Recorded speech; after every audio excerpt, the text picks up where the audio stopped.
అన్నట్టు. ఎందుకంటే నేను రాహుల్ గాంధీ గారితో అడిగిన, నాకు ఇవన్నీ తెలియదు కదా, వాట్ భయ్యా ఏ క్యా కర్నా నేను Revanth you have to go go అంతెందుకు.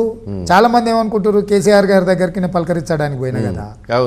సో ఆ ఇన్సిడెంట్ ఆయన నోటీసులు ఉన్నది, ఎట్లున్నాడు ఏంది, నేను పోయి అడిగినప్పుడు చర్చ అటు తిరిగింది. నువ్వు వెళ్ళి చూసి వచ్చినావా అన్నాడు. నేను ఒకసారి అడిగితే వాళ్ళు ఇప్పుడు వద్దులే అన్నారు అన్న. అరే సనే జానా పో, లేదు రాజకీయాలు వేరు, నువ్వు ఆల్ దీస్, నువ్వు ఇప్పుడు ఉండాలి కదా, నువ్వు ముఖ్యమంత్రి, నువ్వు వెళ్ళి కలవాలా, ఇప్పటివరకు కలవలేదా అంటే అది ఒక సర్ప్రైజ్ లాగా రాహుల్ గాంధీ గారు అనడంతో, అంటే వాళ్ళ దృష్టిలో మనం కొన్ని దగ్గరలా మనం హుందాగా వ్యవహరించాలి, బాధ్యతగా వ్యవహరించాలి అనేది నాకు వీళ్ళ మాటల్లో కానీ రాహుల్ గాంధీ గారి యొక్క సూచనలో కానీ నాకు అనిపించింది. సో డెఫినెట్గా అది మనం పరిణతి చెందడానికి ఉపయోగపడుతుంది. అంటే మెయిన్ బలం ఏంటంటే Rahul Gandhi support.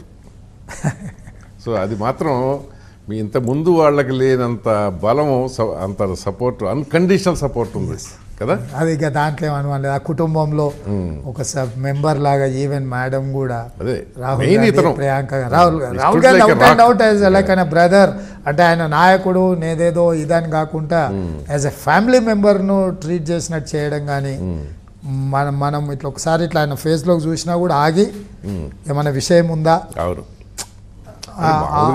Sweet person. So పర్సనల్గా మీకు తెలుసు కదా ఆయన, ప్లస్ నా విషయంలో మాత్రం చాలా పర్సనల్, చాలా క్లారిటీతో ఉన్నాడు. అటాచ్మెంట్ కూడా ఆయన మాటల్లో కానీ లేకపోతే ఏదైనా కానీ, మనం ఏదైనా అనుకోకుంటే ఏదైనా మాట్లాడి ఆయనతోని నవ్వుతా ఏదన్నా అన్నా కూడా తెలిసి తెలియక అట్లా తెలిసి తెలియక కొన్నిసార్లు మనం కొంచెం స్వేచ్ఛ ఎక్కువ కూడా తీసుకుంటాం ఒక్కోసారి వాతావరణంలో వచ్చినాం కాబట్టి, అంటే కూడా నవ్వి అంటే దాన్ని ఆ విధంగా వ్యవహరిస్తాడు, మాట్లాడతాడు. దట్ వే నాకు తెలియదు కాంగ్రెస్లో ఎన్నేళ్ళు పడుతుందో అక్కడికి రీచ్ అవ్వడానికి.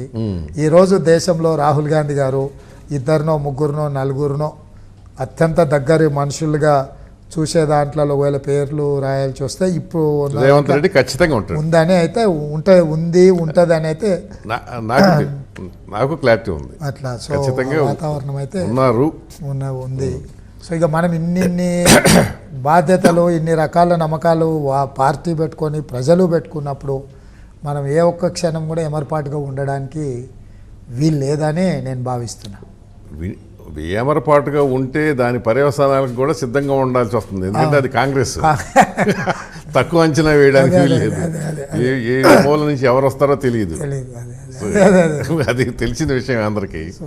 ఇందాక అన్నట్టు 33 జిల్లాలు అనేది ఉంది కదా, ఈ 33 జిల్లాలు నిజంగా అవసరమా తెలంగాణకి? ఎందుకంటే ఒక అసెంబ్లీ సెగ్మెంట్